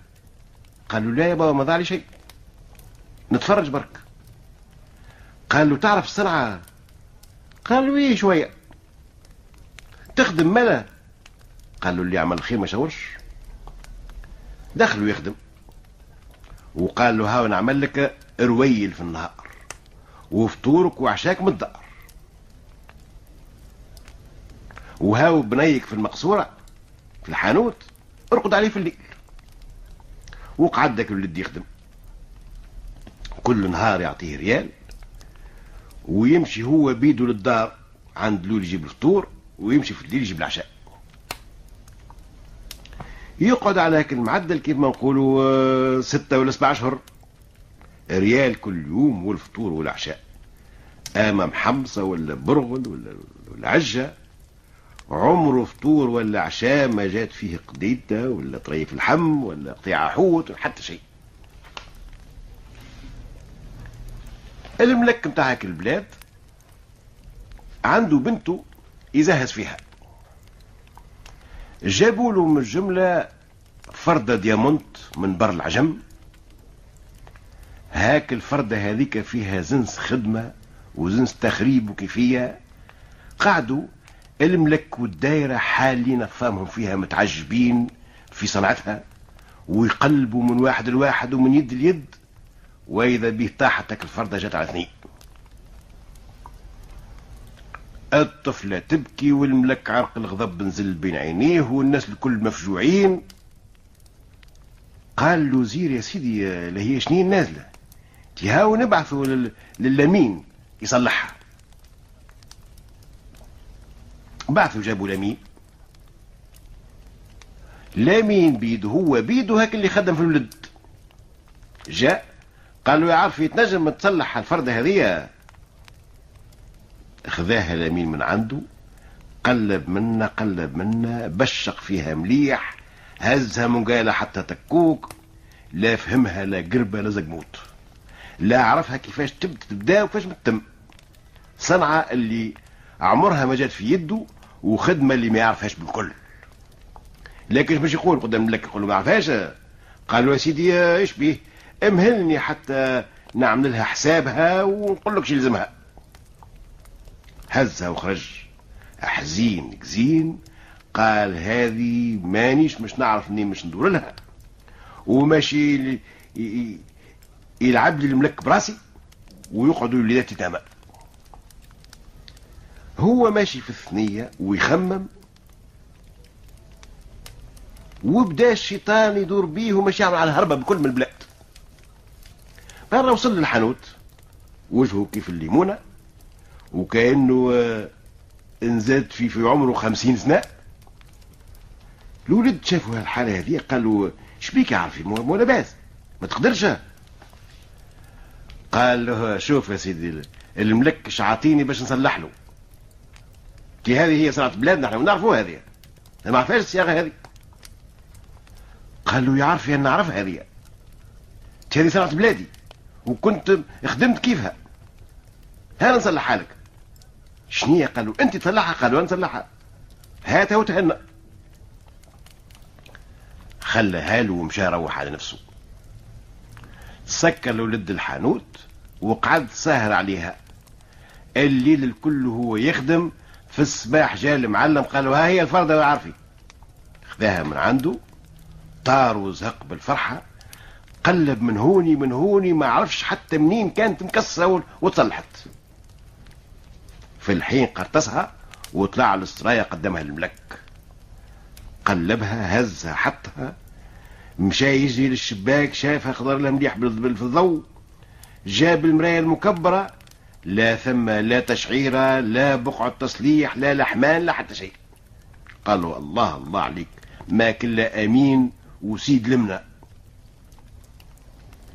وياذن الخزناجي يزازيه بكيس ب500 دينار. توا قول نهارتها يكون شي فطور الولد باللحم ولا طريف حوت ولا حتى يعطيه دينار من هيك 500. الفطور شكشوكة والعشاء محمصة، وأجره ريال كيف كل يوم. بنت الملك اخذات الفردة متاعها وفرحت بيها وتوري فيها للجواري وللحراير متاعها. واحدة منهم قالت لها بربي يا لله علاش يد فيها فردة ويد فيها ما فيهاش، انت علاش مش فردتين؟ قالت ايه والله حق. ومن حينها مشات تجري لبوها قالت له بابا نحب فردة اخرى كيف هذه. كيفها؟ منين يا بنتي هذه مخدومة في بر اخر. قالت له عاد اللي صلحها ما يعرفش كيفاش يعمل كيفها. قال ايه صواب. وبعث عيط للامين يعرف، قال له نحب فردة اخرى كيف هذه. تضرب هك الراجل ينعس. قال المرة هذه عثرت، توا الصانع ماشي يعرف كيفاش يخدم كيفها. لكن نشوفوا على كل حال. طلب مجال ومشالو. يا ولدي قال له تحت من السماجد في حجرك، تنجم تخدم فردة كيف هذه؟ هي قال له لا اعرف يعرف، هذه تحب لها جمعة خدمة. قال له يا سيدي شهر اذا كان تحب، غير اعمل كيفها برك. ايات خدمة الفردة وحضرت هزها للملك. قام من على كرسيه وباسه وعلق له نشان وزاد هداله كروسة وآذن ليوان العسة فين يجي لامين للسرايا العسكر يضربوا له سلام. والولد باقي ما في عندهم شيء، وباقي الشكشوكة والمحمصة نقبل له حناكو والأجرة ديما رويل. هاو الملكة غارت من بنتها، قالت يا أخي أنا هالكل باقبوقي ودخل دلل سوقيا ولا عاد في زندي من عري لا في وجه منوري. أنا نحب زوز فرادي كيف هذوما زادا. المرأة حكت ساق على ساق. الراجل لازم يطبس راسه. سمع الكلام الملك وبعث للامين قال له نحب تصنع لي زوز فرادي اخرين كيف هذوما. مشى لصانعه يا ولدي لا لا كثرت عليك على كل حال انت احسب ولدي الزويز اخرين كيف هذوما. وطى راسه لد وقال له حاضر يا عارفي. وخدم الزوز فرادي وسلهم العرف. مشى يجري هزم للملك باش يجازيه لبسوا فريق وبعثهم هاك الزوز فرادي للملكة. فرحت وزهقت بيهم ونسامهم يردوا بالهم ياسر ويثبتوا أكثر من رجال. قاعدة تقلب فيهم وتثبت تلقى ثم كتيبة منقوشة من داخل جويدة ياسر بالسيف انتشاف. جيبوا لي مكبرة، جابوا لها المراية اش تلقى مصايب الظهر كفي ان لم تكفي فعفي. خرجت اطلب رزقي وجدت رزقي متوفي. فلا برزقي احظى ولا بصنعة كفي. كم جاهل في الثريا وعالم متخفي. مشات تجي الملك قالت له ايش معناه هالكتيبة هذه؟ شنو هو اللي كتب لي هالسيد هذا متاعك؟ خذا المراية قراها. قال لمين يكتب في الكتيبة هذه؟ شنو مقصوده؟ مش قاعد يستفيد بالذكاء متاعه ومش قاعد ياخذ الفلوس من عندي ومش رديته اعطيته نشان وكروسه وضرب عليه زوز فرد وما عرف شنو ولا فريق. ابعث جيبوه. بعثوا جابوه. شنو مقصودك؟ قال له يا سي لامين من هالكتيبه هذه. توا لامين لا شاف هاك الكتيبه لا فطن بها لا يعرفها بكل. ضرب عند راسه طرق الصيد ما عرف ما يجاوب. خزر قال له سيدي ما قال تكلم. قال له يا سيدي ما اذا كان الكذب ينجي الحق من الوجه. الحقيقه راهي هالصنعه هذه خاطيتني وما عرفش ما عرفش منين ندورها بكل.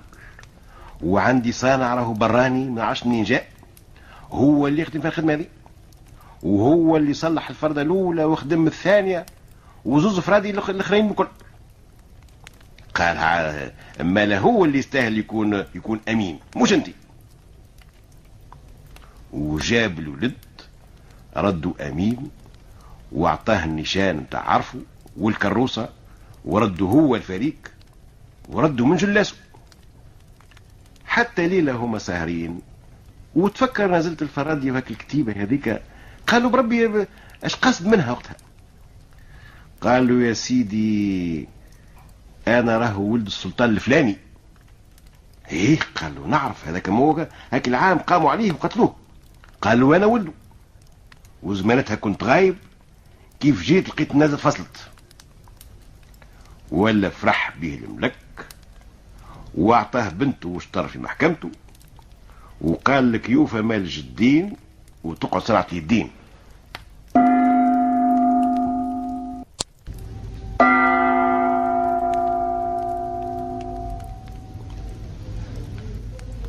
ثم زوز فرسان عابرين سبيل. في الزمان السابق كان لا ثم لا طيارة لا شمني فيه لا كرهبة، راكبين على الخيل. تقول انت تجار ولا زوز اصحاب خرجوا للمصيد، انهار كامل وهما سايرين على الارض غايرين، تصفير الشمس يشوفوا في بيت شعر على بعيد.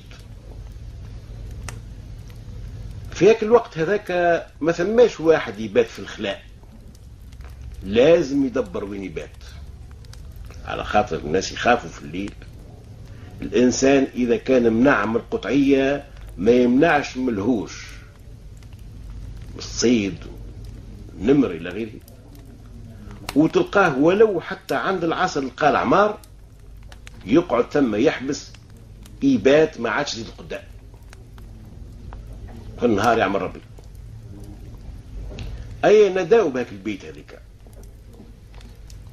من بعيد، يشوفوا في حركة كبيرة ومشي وجي وخدام وعبيد وخيل وبل وكلاب تنابح. وصلوا، السلام عليكم. وعليكم السلام. كي سبتكم يا فرسان؟ قالوا ضياف ربي. قالوا مرحبا اتفضلوا. في الحين داروا بيهم العبيد، كل واحد شد حصان تلهى بيه، جبدلوا الحكة، نحالوا هاك الغبرة اللي عليه ونظف السرج وغطاه وحطلوا العلفة متاعه، وتلهاوا بهاك زوز من الناس. جابوا لهم الماء، غسلوا أطرافهم، تبردوا، وكل واحد وصيف واقف عند راسه وشد منشفة. يشوفوا ها هوكا واحد مخرج كبش من الغنم وتك عليه ذبحه، فهموا اللي هذاك العشاء. اي قالوا لهم تفضلوا ارتاحوا. دخلوا البيت الشعر، زرابي كلموات واقطفة، بيت متاع ناس بسيط. قعدوا اتكاو يرتاحوا، حسه من زمان حتى طاح الليل. جاء العشاء، 6 ولا 7 خدام كل واحد الجايب. اي تفضلوا. خزروا لبعضهم، قالوا زعما ما هو مول البيت. قالوا لهم يا ولدي مول البيت وينه؟ ماذا بينا نسلموا عليه؟ قالوا لهم مش لاهي. اي داروا على هيك العشاء، حط الميدة وزوز خدام غسلوا يديهم وجاو قعمزوا بحذاهم كيف عادة العرب. كل واحد يقص في اللحم ويقطع ويحط قدام اللي بحذاه، ويحط له في الزبدة قدامه باش يخلط وياكل. تعشاو، تحمدوا، تشكروا، جابوا له مغسيل اليدين، غسلوا، نشفوا، رشوهم بالزهر، اتحطت المانجا بتاع التائي، وقعد وصيف يطيب ويخلط ويقلي في اللوز ويصب ويمد، وهما ساهرين ويشربوا ويتحدثوا. وفال حديث ما عاد عندهم ما يقولوا، قلقوا، تغامزوا. قالوا له صيف وين سيدك؟ قال هوني. قالوا له ما يجيش يجي بحذانا؟ قال ما نعرفش. انت ماذا بينا يا ولدي نسلموا عليه؟ على كل حال احنا في محلو وكرمنا. قال ما نجمش نقول، سامحوني. زادوا سهروا شوية، جاء وقت النوم، فرشوا لهم كل واحد تمد فرشه. قاموا في الصباح، خلطوا هاك الخدام بريق الماء والليان والصابون والمنشفة، وكل واحد غسل وجهه، خلطت الفطور، فطروا شبعوا غسلوا يديهم، قدموا لهم كل واحد الحصان متاعه يسهل شبعان راوي نظيف. قالوا للخدام السيد مولا البيت ما نجموش نقابلوها. قالوا لهم سيدي راقد، مش ممكن حتى نبقيو بخير ونشكروه على احسانه. قالوا مليح يا سيدي اتهنى نبلغوا له. ايا بخاطركم كل واحد ركب على حصانه وشد ثنية. النهار كله هما سايرين على الارض غايرين في الخلال الخالي والعجل الدور. عقاب عشية يشوفوا في بيت ها هيك على طنقورة جبل. قالوا هوني يباتوا الليلة. نزلوا على الشبور، عملوا مشاف، وصلوا يلقاوها بيت شعر لا يوريك ولا يروعك، ارقع عد وغلط، والريح يصفر من كل جهة. ظاهر عليها هاك البيت هذيك الفقر والعراء عاملين معاهدة، وهذاك المركز بتاعهم. خرجت عزوزة من الغابرين، مرحبا يا فرسان على السلامة. السلام عليكم. وعليكم السلام. قالوا ضياف ربي مرحبا اتفضلوا. كل واحد هبط من على حصانه، مشات ربطتهم الغادي في الحوش، وجات فرشت لهم اش عندها ما تفرش، مجود من موجود. جابت لهم قربة الماء غسلوا اطرافهم وشربوا، ومشات هي تحش في الحشيش وتحط قدام الخيل. هما هكايا وشايب جاي. قالها منين هالخيل؟ قالت له ضياف. عر راسه قال يا ربي نحمدك ونشكرك اللي جبت لي ضيف. ودخل السلام عليكم زارتني البركة، هذا نهار المبروك السعيد، شرفتوني. تحت ضبوطه حزمة خبيزة.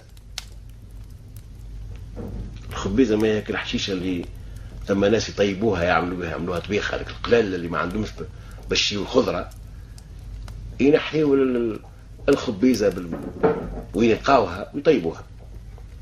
مشى للعزوزة قالت له توش مش نعشيوهم هذوما. قال لها مو مازال عندك طرف دقيق شعير، وهاو هالطرف خبيزة هذايا، اعمل لنا كسكسي. قالت له باش مش تعمل كسكسي يا اخي عندك الزيت؟ قال طيب بلاش هيك اللي عندنا، لو كان ثم راني ذبحت لهم. اما الله غالب. ارمالها هاك الطرف خبيزه هذيك، قامت كسكست، شعلت النار، ركبت الطنجره، حط الكسكاس، ومشى هو قعد بحذا الجماعه يوشحل عليهم، وجابد معاهم هدره من غير هدره، وهالخطا الصعيد ومنين هالجيه والعرس الفلاني العرس الفلاني نسمع فيه، وكان يقولوا يحكوا على عم فلان الى اخره. اي احضر العشاء، اي تفضلوا على بركه الله.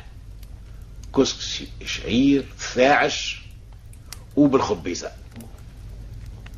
يجرح حتى في القراجم. لكن الجماعه ياكلوا ويتبنوا، ظهر لهم هايل، ظهر لهم بنا ما ثماش، كأنهم قاعدين على سفرة ملوك.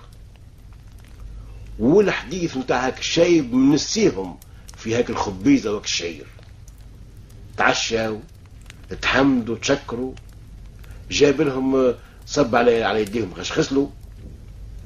امشى للعزوزة قال لها مش عنا طرفتاي. قالت بربي عقل، انفيفة في قرطاس ما تعملش حتى كاس. قالت يعمل، تصب الماء برك، اذا كان ما يجيش بنين ياسر ما يسالش. هاك اللي ثم على كل حال. وطيبت لهم هاك التاي بالسمية تاي، وليلة كاملة حتى الكلة ليل وهو شايخ ويحكي وهما عاملين عليه كيف سهرية عداوها ما تحسش من عمرها. عقاب الليل قاموا رقدوا، قاموا الصباح جايبوا لهم الماء غسلوا يديهم ووجوههم. الشايب والعزوزة ما عندهم حتى شيء باش يوكلوهم، المدرق والمخبي تجبد البارح برك. عملوا نفسهم ما في علمهم شيء، كأنهم ما يعرفوش الناس يفطروا في الصباح، وهو ما زاد عملوا نفسهم مش مستانسين يفطروا الصباح. أيا بقاهم خير شدوا الثنية وزورونا وتزوركم الأيام الطيبة إلى آخره. كيف بعدوا واحد منهم طبس على الآخر وقال له خبيزة من عند باشر وهذاك حد النعيمة، ولا كبش من عند كاشر لا يعرف للناس قيمة.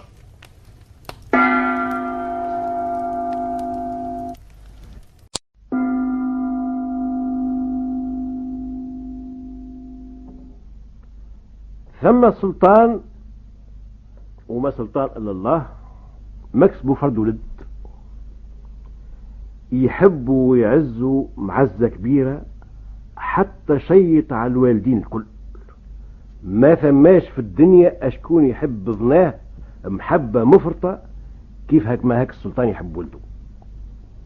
حتى ولا الحاجة اللي تعجبه وتروق له يقول هزوها لمحمد، أحصان، غزال، سرج، جحش بهايم، خاتم، منقالة، النهار الكل والحجاب يكركروا لولده.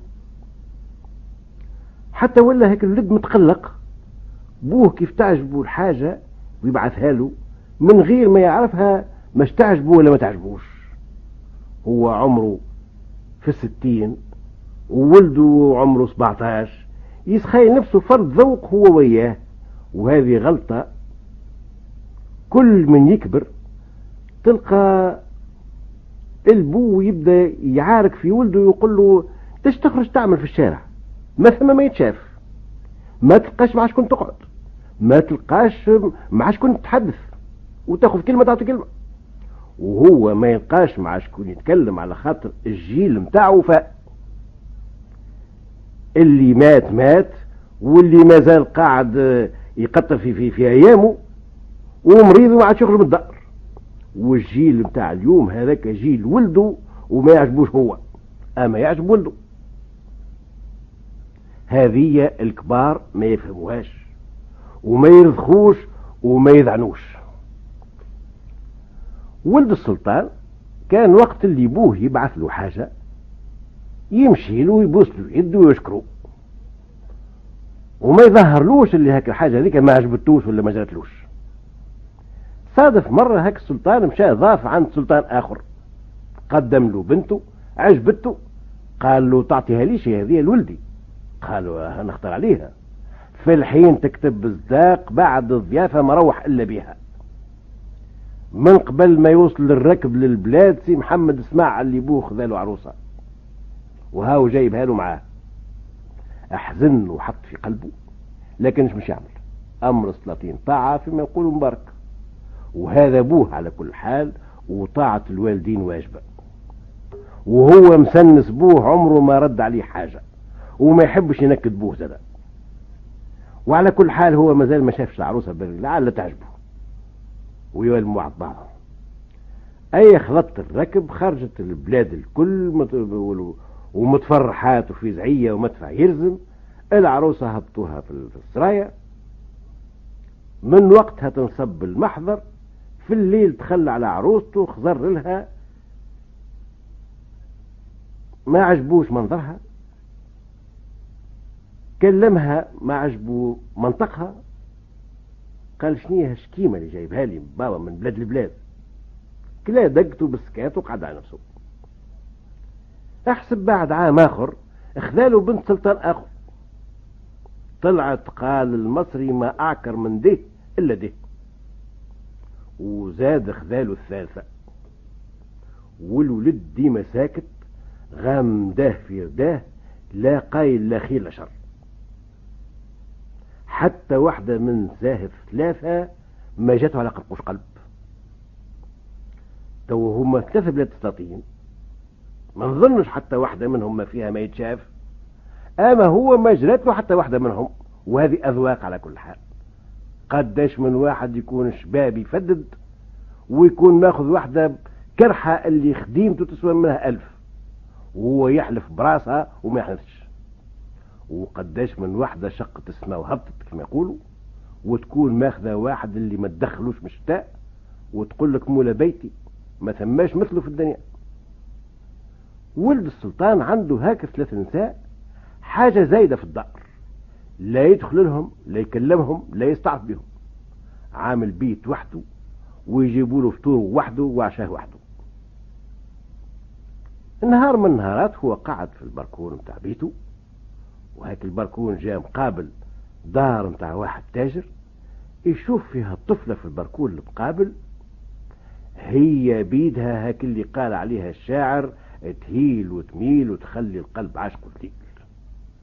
تضرب جاي ينعس، جاته الضربة على الملغيغة، ولا من الصباح للعشية وهو عابد هاك الشباك هذاك لا معبود بالحق لله. وكل يوم يزيد يميز ويثبت يلقاها كاملة الصفات. مشى الوزير قال له قل بابا نحب ناخذ بنتي فلان. قال له ايش بيه نقول له؟ مشى الوزير قال السلطان، قال له وانت اشنو فكرك يا وزير؟ قال له شنو فكري يا سيدي؟ هذه بنت تاجر وما توافقش نسب سيدنا، سيدي الصغير ماخذ 3 بنات سلاطين، بنت تاجر ما تسواش معهم. قال هذا هو الحق، اما لا قل له راهو بوك ما مش موافق. مشى قال له الولد حزن، ولا لا ماكلتو ماكله لا شربوا شراب لا نومو نوم. ومنها قال يا اخي انا هالبلاد اللي عايش فيها عيشة الهم يا اخي، بابا وابوها اخوه، علاش ما نمشيش نهج لبلاد اخرى وملك ربي واسع. لكن قال شنو الفايده اذا كان بابا يخلط عليا وجدني. خلى الامر يستراح حتى قرب موسم الحج، قال نحب الحج، قال نمشي على اني باش نحج، وهالبلاد هذه ما عادش نقبل لها هيهات. بوه وافق، عمل له ما لازم اولاد السلاطين اللي مش يحجوا من مال ومونة وخدم ومعينات وخيل وكل ما يلزم، ومشى مع الركب متاع الحجاج. هو ركب ونساه، مشى وحلوا البيت متاعه. قالوا هالبركون اللي قاعد عابده نحبوا نشوفوا شنو السر اللي فيه. حلوا الشبيبك قعدوا يطلوا، واذا به يشوفوا في الشباك المقابل تحل وهالفانيدة طلت حورية من حوريات الجنة. قالوا صار هي هذه النزلة، اما هذاك علاش النهار كله هو غاطس فيها الشبيبك، اما احنا ولا هذه بنت الكلب بعد عزوز تستوت سلكت له حيل. عيطوا لها قالوا لها راهي النازله فيها وفيها ونحبوك تجيب لنا هاك الطفله ذيك. قالت عاد هاك اللي عليكم احسبوها بين يديكم. وقصدت ربي مشات رمات الخلطة على دار سي التاجر، ولات كل يوم تمشي له، تصبح بحذاهم، تعشي بحذاهم، تسهر بحذاهم، تبات بحذاهم، ولات عشرة كبيرة ما عادوش ينجموا يصبوا على بعضهم. حتى نهار جاتهم وجهها كاسف وتبكي. هي عندها ايام وهي تحكي لهم اللي هي عندها بنيتها ومش تعرس لها. قالوا ايش بيك يا امي فلانه لبس عليك؟ قالت لهم مشفوق ما بيها، اليوم المحضر متاع الطفله وما عندهاش كون يتصدر وحدها معاها. هذا كحال الغريب اللي ما عنده حد. وبدات تجيب وتجيب، ابكاوا معاها الطفله وامها، بداوا يهديوا فيها. كيف شافتهم تاثروا قالت لهم علاش ما تجيش فلانه بنتي تتصدر مع اختها؟ قالت لها مرت التاجر ماذا بيها انا تمشي تتفرهد وترى وتسمع، لكن ما تعرف بوها ما مشوم. قالت لها يزي بربي يزيني، هو مش يغلبك وفوق الكل وتحت الكل وعمره ما يشد عليا، وعلى كل حال هو يروح مخر بعد المغرب. يا اخي وين ما شفتن بها؟ بدات بها حتى غلبتها، سيبتها لها. اما قالت لها برسم ميمتي قبل المغرب تكونوا هوني، قالت لها تهنى، وهزتها يدين مقابله للسرايا، دخلتها من باب التيلاني هكا 3 نساء طاحوا عليها بالكف، هذه تضرب من هوني الاخت تضرب من هوني حتى نفخوا لها وجهها. ومنها قالوا ايش تحكموا عليها هذه؟ واحده قالت نذبحوها، الثانيه قالت نحرقوها، الثالثه قالت نغرقوها. وهاك المسكينه تبكي في وسطهم وتبوس في اليدين. كيف شافت عينيهم دوانت وعرفتهم اللي هما صموا مش يقتلوها، قالت لهم هي الموت كاينه وتكون اليوم ولا غدوه كيف. اما اعطيوني العهد ونوريكم كيفاش تقتلوني من غير ما تتعبوا ولا تشقاوا، من غير دم ولا هرجه. الكبيره فيهم اعطتها العهد، قالت لها ما لها هالشركه هذه اللي في رقبتي بعد ما نموت ارميها في الماء وهاك طلب عليك. ونحات الشركه من رقبتها، واذا به شهقت شهقه واحده وطاحت في القاعه ما في عينها بله. كيفاش مش يعملوا لها؟ لفوها في حصيره وخرجوها بالسرقه، حطوها قدام باب دارهم. سيد تاجر بوها مروح بعد المغرب، عثر في حاجه قدام باب الدار، دزها بساقه ولقاها ثقيله، شعل وقيده وجاي يشوف يلقاها بنته ميته وفي حصيره وفي الشارع. تخلي يجي لمرته لقاها واقفه ورا باب الدار تستنى في بنتها، ما وسعتها حتى بقعه. قالها وين بنتك؟ قالت له رقدت. وين رقدت؟ قالت له في بيتها. قال لها راقده في بيتها؟ ايش خرجها معاه وجبدوا هاك الحصيره هذيك، دخلوها للدار حلوها، لقات بنتها ميته. هذه قالها اللي راقده في بيتها. ابكات هاك المسكينه، غردت. قال لها يسكت، اسمع، نحب لا صياح لا هرجه لا فضايح ولا يسمع حد. في هاك الليل هذاك مشى جاب بناي، قام فرضاوي في باب الدار ونصبوا سلوم، طلعوا للسطح وهبطوا في الشارع. وفي هاك الليلة هذيك سافروا، مشاو باش يجاوروا في المدينة. ولد السلطان ما قلنا سافر ناوي ما عادش يرجع لبلاده، لكن خلطت عليه بعد مدة، خلطت عليه الخبر السلطان بوه الدوام لله، يلزم باش يرجع يقعد في بقعة بوه. اشكون يتيح له كرسي متاع ملك وسلم فيه؟ اركب وصل لبلاده، اضرب عليه زوز الفرد، الله ينصر من صباح. بعد الموكب، بعد ما هناو الناس كل حد مشى على نفسه، مشى يجري البيت وحل الشباك متاع دار سي تاجر مسكر، وتطبيقه ياجور قدام باب الدار. شو هذا؟ ما فهمش شنو نازله، وهالدار ما عادش مسكونه اخي ولا باس، شنو يثبتها؟ كل نهار وهو يخمم وما حليله شيء. كملت الشهر قال ما عنديش حد. في الحين احضر الفاس، جاوا العسكر هدوا هاك الحيط هذاك، ادخل القالب بنية ممدودة. قال الله أكبر وسبحان الحي الدايم، وقعد قدامها وبكى. ومنها قال لو كان ماتت راهي دودت، وانا اليوم شهر نشوف في الباب مبني يا اخي، يحب يقول عندها اكثر من شهر من اللي ماتت. مثلها يدها يلقى البورس خدام. جاب الطبة الدجازة العرافين الكل، حتى حد ما فهمش شنو امرها. حطوها في بيت ممدودة، والشماع يشعلوا، البخور يعطرق، وهو قاعد عند راسها، لا عاد لا خارج من ثم، لا يحكم ولا مستعرف حتى شيء. حتى نهار من نهارات مرته الكبيرة في الثلاثة تفكرت هك العاهد بتاع الطفلة على الشركة اللي قالت لها حطها في الماء. قالت هذا يا عاهد، واللي يخون العاهد لو خارج من الشفاعة. هزت هك الشركة هذيك رمتها في الماء. الشركة جات في الماء، والطفلة عطست قامت قالت يا أخي من أحياني يقتل مقتلني. وهو قاعد عند راسها شق فرد شاقة، وبكى الحزن ولا بكى الفرح والسرور. وتكتب الصداق فيك النهار هذاك. وبوها وامها سمعوا، جاو يجريوا ولم ربي شملهم، وحكات لهم كيفاش نساء الثلاثة عملوا لها. قال هيا له اش تحكم عليهم، يموتوا مذبوحين ولا مغروقين ولا محروقين؟ قالت لا، مطلقي، وكل واحدة ابعث لبلادها.